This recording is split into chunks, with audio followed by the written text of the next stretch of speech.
Start करिए। नमस्कार, मु गजेंद्र पंडा गुरुदेव सदाशिव शिष्य त्रिधारा निर्देशक। बहुत खुशी लगुच कारण 1974 मसीह 2024 मसीहा 50 वर्ष मोर डांस जर्नी।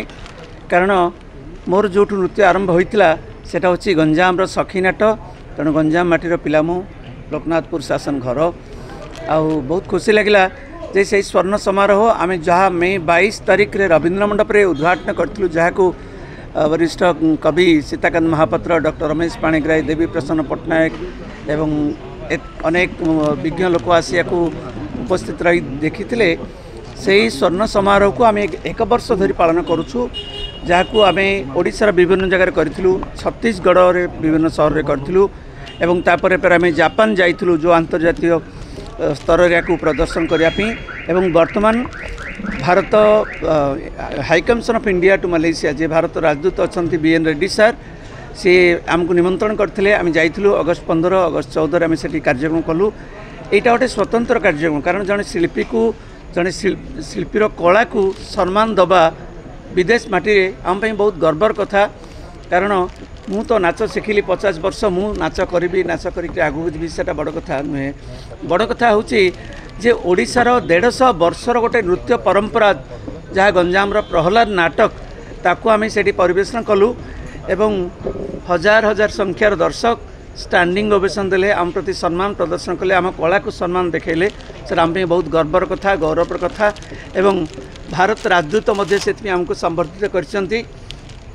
ए सम्मान गजेंद्र पंडा को मिलनी, सारा ओडिशा को मिली एवं गंजाम माटी को मिली एवं प्रहलाद नाटक को मिली, ओडिसी नृत्य को मिली, ओडिशार नृत्य परंपरा को मिली। तेणु आम जगन्नाथ पाखरे एवं मो गुरु एवं समस्त वरिष्ठ पाखरे आम कृतज्ञ नमस्कार करछू। आशीर्वाद रु आज यहाँ हो पारी। बहुत खुशीर कथा, आम ओडिसी को तो आम भल पाऊे, किंतु आम ओडिसी को लेकर आम परंपरा को लेकर विदेश में परिवेशन करवा, एप्रिसिएसन पाइबा, श्रद्धा पाइबा, सम्मान पाइबा, यहाँ आम बहुत गर्वर कथा। जो निश्चित भाव में मु मोर गुरु मान पाखरे चिर माने मुंडिया मारुची जे से आशीर्वाद यहाँ संभव हो पारी। जातिर सर्वश्रेष्ठ देवता जगन्नाथ चरण में पादपद्म नमस्कार कर आशीर्वाद पाई।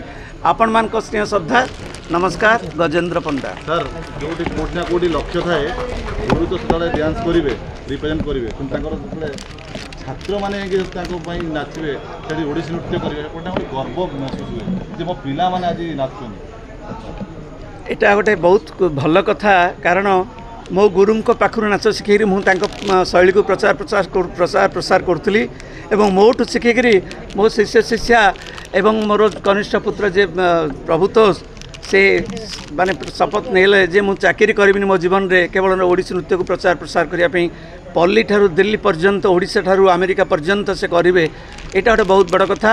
आ समस्त जेते छात्र छात्री अच्छा माने बहुत डेडिकेटेड, आंकर एकमात्र लक्ष्य ओडिशार परंपरा को लेकर पल्ली आरंभ करके देश विदेश में प्रचार प्रसार करवा, जहाँकि आजिकल परंपरा प्रति सम्मान बोध टिके बेले बेले कमी जाऊँगी। आमे सेटाको केबे भी प्रश्रय दौना ना वेशभूषारे ना नाचरे ना गीतरे ना संगीतरे। आपण माने जानिथिबे 150 वर्षर प्रहलाद नाटक जो परंपरा से ही परंपरा को अक्षुण्ण रखी तार वेशभूषा वाद्य संगीत नृत्य सबू जिनस को आम 50 वर्ष धरी गवेषणा कर आम कार्यक्रम करूँ। यहाँ निश्चित भाव में कहबी ओडिसी नृत्य जगत रे प्रथम प्रदर्शन होची प्रहलाद नाटक। या पूर्व के ना यहाँ हूँ गोटे इतिहास एवं ये जगन्नाथ आशीर्वाद गुरु का आशीर्वाद एवं मो शिष्य शिष्य मान सहयोग आपण मान स्नेह श्रद्धा बहुत खुशी कथा। ता ना दीर्घ 65 वर्ष धरी लोक चेष्टा करनी यहाँ हो पारी। कारण अनेक तो लोक नृत्य अच्छी किंतु प्रहलाद नाटक परी गोटे दुर्मूल्य नृत्य जो थे कि नृत्य संगीत वाद्य सबू अत्यंत उच्च कोटीर ताकू आम से शैली को नहीं परिवेशन कर कौन से परिवर्तन करना एवं यहाँ आउ थे कहीदिए ओडिसी नृत्य जगत में यहाँ हूँ प्रथम प्रदर्शन। नमस्कार, धन्यवाद। धन्यवाद।